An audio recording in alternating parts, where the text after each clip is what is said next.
Welcome to Cultivating Confidence with Coffee. And today's topic will be asparagus. It's May 2nd in the Adirondacks, and it's not a bad time to think about planting asparagus. Pierre, you got a new garden. Would you ever consider planting asparagus? Sure. It's a long lived perennial and it's worth the investment if you just do a few things to be successful in advance.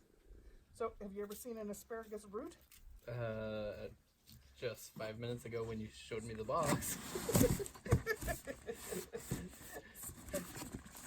So, you can plant asparagus by cuttings, transplanting from somebody else's garden, or seeds.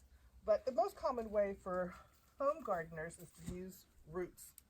And this is the roots and a little crown where the plant will take off.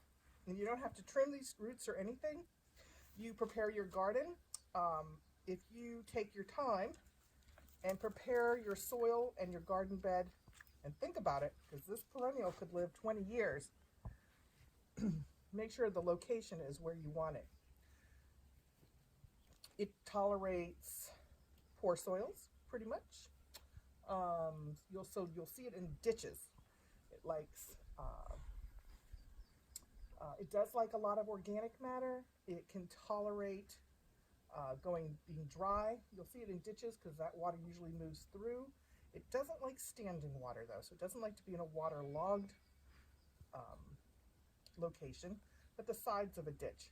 And the roots are long, but you're not going to plant it this way. You're going to dig down about 8 inches and lay your roots out and then cover it with about 1 to 2 inches of soil, but that trench will be about 8 inches deep. And you're going to cover it with 2 inches, so there's still 6 inches of that trench remaining. And over the growing season, go ahead and fill that in with some nice organic matter, compost, mulch. You want to mulch your beds, first of all, for weeds, because you're going to be looking at that patch for 20 years. And weed suppression is key for a successful asparagus harvest. Now, planting it this year, you won't get asparagus this year. These are probably 1, maybe 2-year-old roots. And the next year you can take a light cutting, and then the following year after that you can start harvesting. If you plant by seed, you're looking at maybe 3, maybe 4 years before you're harvesting from seed. And cuttings, like you're going to steal from your favorite aunt's garden or your mom's garden or wherever, you can start cutting those the next year. They just need time to get established because those are already several years old, most likely. The thing about taking other people's asparagus is they might be some older varieties. It used to be very popular with Mary Washington, and that has both male and female plants. So it produces seeds, and they can be sown anywhere. But the plant's not as vigorous, and it's the males that really produce those nice juicy stalks. So you can go if you do have Mary Washington, you can cut out the female plants and just concentrate your energy on the male plants. But in today's trials of asparagus in this area, a lot of people use the jerseys. So Jersey Giant, there's all different ones. They're developed by Rutgers University, and they're all male plants, and therefore you don't have those seeds and random plants popping up wherever. So they're very good for this area. These we got from Juniper Hill Farm, and I believe these are Millennium, which is another variety that I believe they got from Norse Farms in Massachusetts. So should we go over and plant a few? Sure, let's do it. All right. We're going to plant the root side down about 5 inches deep and the crown facing up. Very important. Spacing is 18 to 24 inches. So 1 foot to 2 feet apart is when as far apart you're going to put your roots. So Pierre Luc has got his a tool called a hori-ori knife, and it has a measurement on it. So it will help you measure the trench depth. And then you're only going to cover it with about 1 to 2 inches of soil. And as the season progresses, you can keep filling that in. They do like a pretty organic mix, really, that drains quickly. But they're not too fussy other than that. I did read on a fact sheet that they're moderately difficult to grow. I have not found that. And they grow well in zones 3 to 8, I believe. And which is unusual because it's a plant that comes from the Mediterranean, and we all know that the Adirondacks is not the Mediterranean. So they're pretty easy to plant. We just backfill them, and then we'll give them a nice water.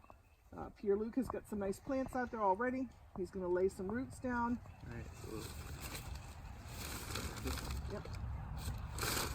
you say them. Yep, so you're going to lay them, just try to lay them so the roots go that way. And we're going to put them in.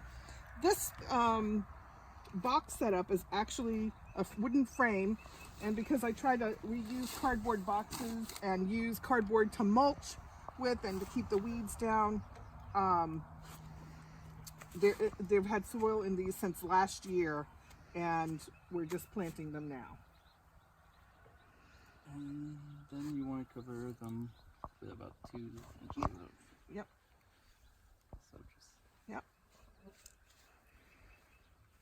And if you do mulch them, make sure you're not using the dyed mulch. You want to use, you know, a natural mulch, I guess. This one is a cedar type. It doesn't really matter. Pine's terrific. And we're just going to move our hands down there. Plant another one, spread those roots out in the trench. You can dig the trench wider to spread those roots out, but this soil is very loose, so we don't have to do that in this one. So pretty easy. Keep them watered as it dries out. The springtime we usually get enough water. I'd probably water these in once they get planted, and then I'd leave them be. What other things?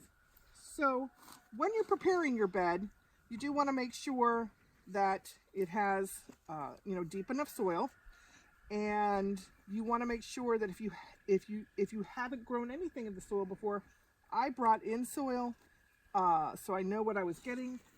But if you're using your own garden soil from the ground, you may want to start with a soil test, and the soil test will tell you a whole variety of information. Part of that being the pH. Asparagus likes it at about 7 out of 7 in for pH, and this is just a little bit shy of the 7. So if you have to adjust the soil or anything, you know, put your lime on before you plant and mix that in. Lime doesn't travel too much.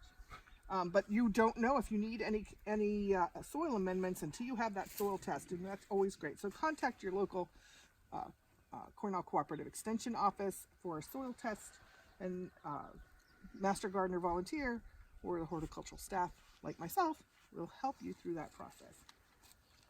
All right, thank you very much, and come back again for Cultivating Confidence with coffee.